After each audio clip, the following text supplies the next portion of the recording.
আসসালামু আলাইকুম। প্রিয় শিক্ষার্থী, অনলাইন ক্লাসে তোমাদেরকে স্বাগতম। আমি এম ফজলুল আলম, স্টুডেন্ট, মহিলা কলেজ, সাগরদিঘি। করোনাকালীন দুর্যোগে আশা করি তোমরা সবাই ভালো আছো। প্রত্যেকেই সুস্থ থাকো, সেফ থাকো। প্রিয় শিক্ষার্থী, তোমরা জানো যে আমরা করোনার দুর্যোগের কারণে আমরা শিক্ষা প্রতিষ্ঠানে যেতে পারছি না। সেই কারণে আমাদেরকে অনলাইনের মাধ্যমে তোমাদেরকে পাঠ পরিকল্পনা কিছুটা অগ্রসর করার চেষ্টা করা হচ্ছে। সেই তারই আলোকে আমি আজ উৎপাদন ব্যবস্থাপনা বিবরণ দ্বিতীয় পত্র নিয়ে আলোচনা করব। অধ্যায়ের নাম পাইকারি খুচরা ব্যবসা, সপ্তম অধ্যায় নিয়ে আলোচনা। টপিকস আলোচিত বিষয়ে আমরা পাইকারি ব্যবসায় বা পাইকারি সাধারণ কার্যাবলী নিয়ে আলোচনা করব। প্রথমে আসি আমরা পাইকারি ব্যবসা বা পাইকারি সাধারণ কার্যাবলীগুলো কি সেগুলো নিয়ে আলোচনা করব। মধ্যস্থ ব্যবসায়ী হিসেবে পাইকাররা পাইকারি ব্যবসায়ী বা পাইকার উৎপাদক এবং খুচরা ব্যবসায়ের মধ্যে সেতু বন্ধন গড়ে তোলে। প্রাথমিক শিল্প হতে পণ্য সামগ্রী, মাধ্যমিক শিল্প এবং প্রাথমিক শিল্প হতে পণ্য সামগ্রী খুচরা বিক্রেতা হতে পৌঁছানো ব্যবসায়িক প্রধান কাজ। এছাড়াও এই পাইকারি ব্যবসায়ীরা আরো অনেকগুলো গুরুত্বপূর্ণ কাজ করে থাকে। তার মধ্যে ক্রয়।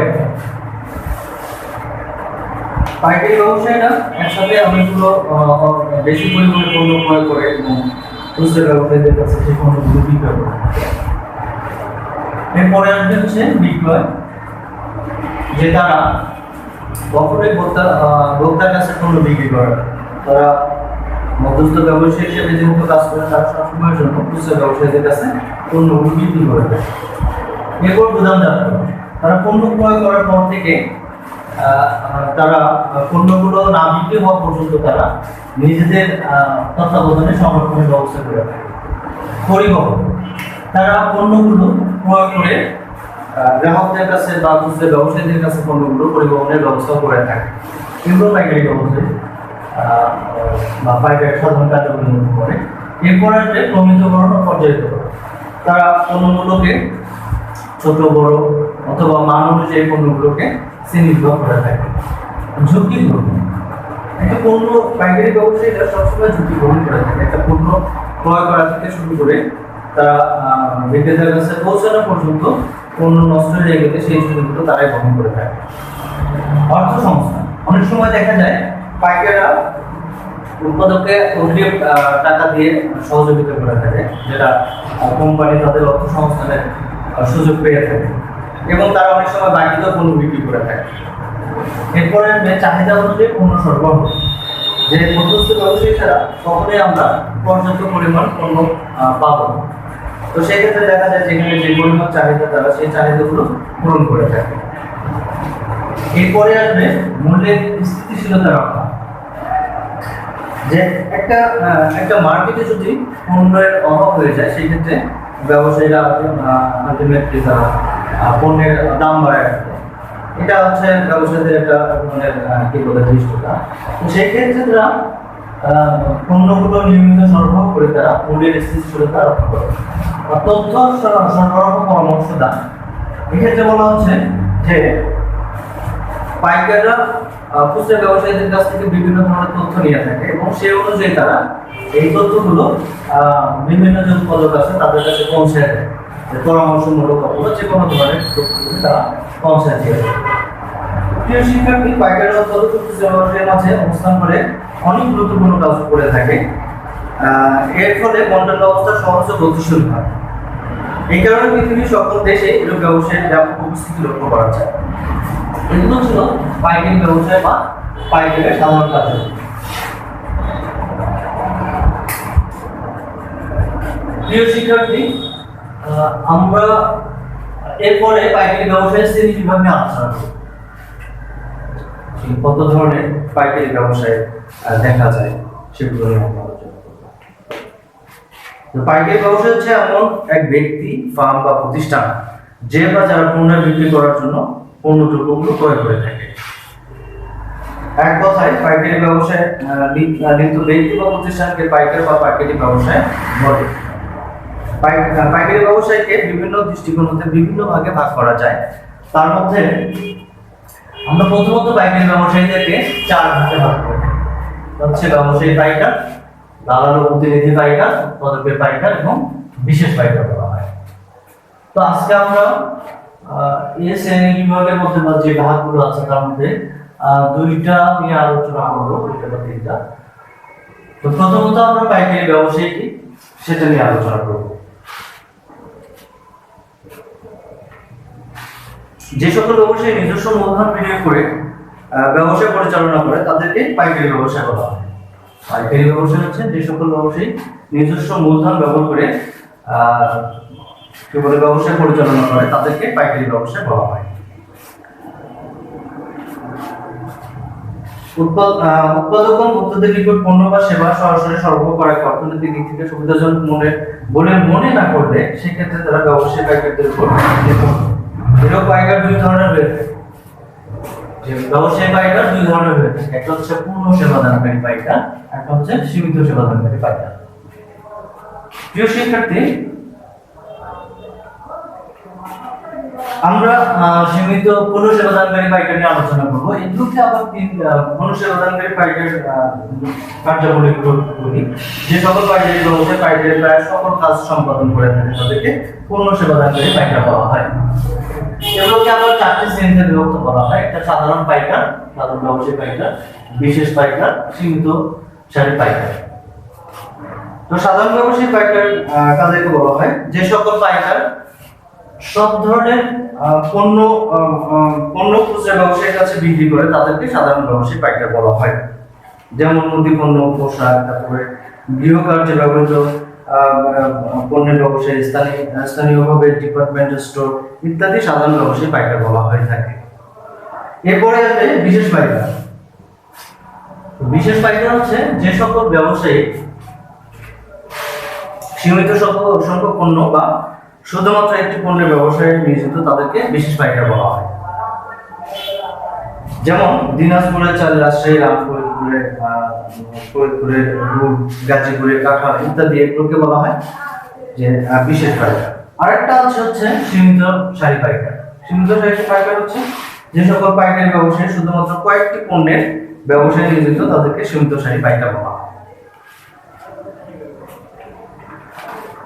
প্রিয় শিক্ষার্থী, এরপরে আমরা সীমিত সেবাদানকারী পাইকারদের নিয়ে আলোচনা করব। তো সীমিত সেবাদানকারী পাইকার হচ্ছে যে সকল পাইকার ব্যবসায়িক পণ্যের মালিকানা সত্ত্ব গ্রহণ করলেও পাইকারদের সকল প্রকার সাধারণ কার্যাবলী সম্পাদন করে না তাদেরকে সীমিত সেবাদানকারী পাইকার বলে। সীমিত সেবাদানকারী পাইকারগুলো আবার কয়েক ধরনের হয়ে থাকে। যেমন নগদ ও বহনকারী পাইকার। যে সকল পাইকারি ব্যবসায়ী খুচরা ব্যবসায়ীদের নিকট নগদ মূল্যে পণ্য বিক্রয় করে তাদেরকে নগদ ও বহনকারী পাইকার বলা হয়ে থাকে। এরপরে আসবে ড্রপ শিপার্স পাইকার। যে সকল ব্যবসায়ী পাইকারি পণ্যের অর্ডার গ্রহণের পর শর্ত মোতাবেক ক্রেতার নিকট পণ্য পৌঁছানোর জন্য সরবরাহকারীদের নির্দেশ প্রদান করার মাধ্যমে ব্যবসা পরিচালনা করে তাদেরকে ড্রপ শিপার্স পাইকার বলা হয়।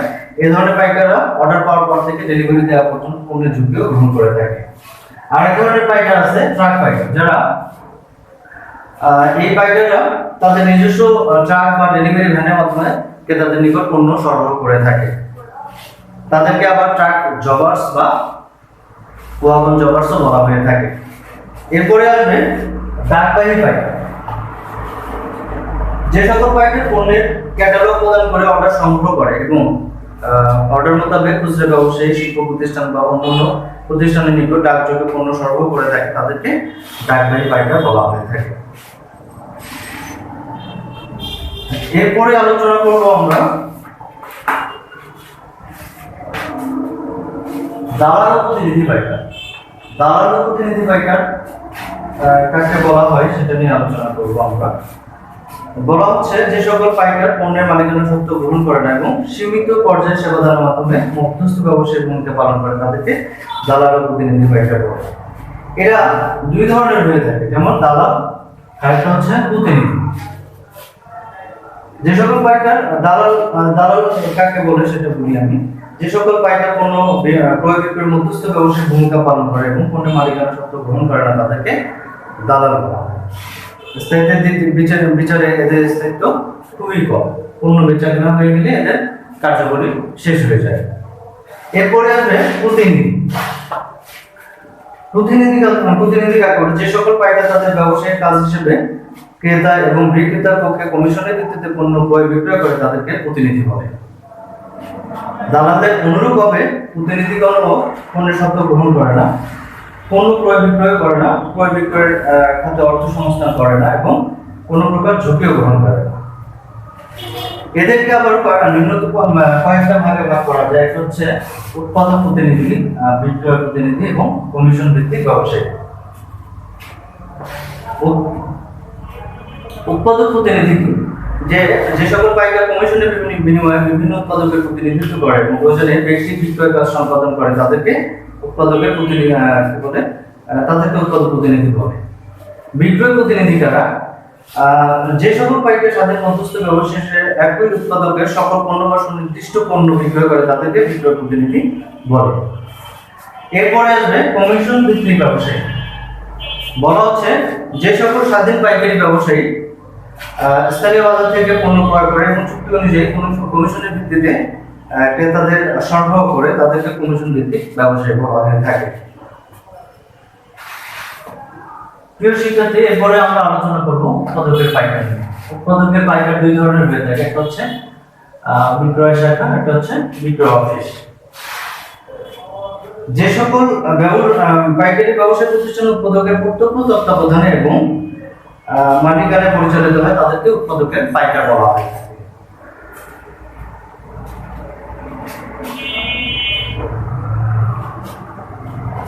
তো এদেরকে আবার দুইটা ভাগে ভাগ করা হয়। হচ্ছে বিক্রয় শাখা, যে কোনো উৎপাদনকারী প্রতিষ্ঠান বণিক বা ব্যবসায়িক পাইকারদের সহায়তা ছাড়া নিজেদের বিক্রয় শাখার মাধ্যমে তাদের পাইকারি কাজগুলো সম্পাদন করলে তাদেরকে বিক্রয় শাখা বলা হয়ে থাকে। আর একটা আছে বিক্রয় অফিস, যে সকল পাইকারি প্রতিষ্ঠান উৎপাদকের মালিকানায় প্রতিষ্ঠিত এবং শুধুমাত্র উৎপাদকের সকল পণ্য অথবা সুনির্দিষ্ট কতিপয় পণ্য বিক্রয় করে তাদেরকে বিক্রয় অফিস বা বলা হয়।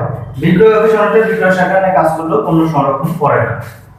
আরেক ধরনের পাইকার আছে বিশেষ পাইকার। বিশেষ পাইকার উচ্চলিখিত শ্রেণী পাইকার ছাড়াও কিছু সংখ্যক বিশেষ শ্রেণী পাইকার লক্ষ্য করা যায়। যেমন এক ধরনের পাইকার আছে নিলাম পাইকার, যে সকল মধ্যস্থ ব্যবসায়ী নির্দিষ্ট স্থানীয় উৎপাদকের পণ্য নিলাম পাইকারের মাধ্যমে বিক্রয়ের ব্যবস্থা করে তাদেরকে নিলাম পাইকার বলা হয়ে থাকে। আর এটা আছে আমদানি রপ্তানি পাইকার,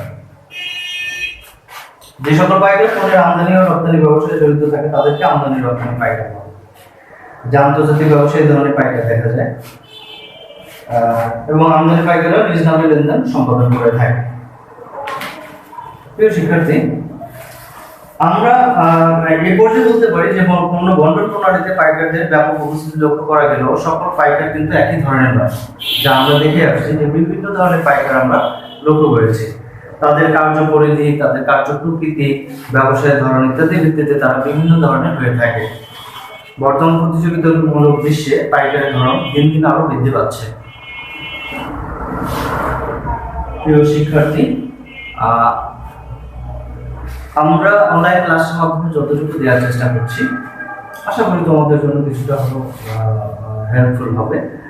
তো এর পাশাপাশি তোমরা টেক্সট বুক থেকে আরো বিস্তারিত জেনে সুন্দরভাবে পড়াগুলো করে নেবে এবং সামনের পরীক্ষার জন্য প্রিপারেশন নিতে হবে।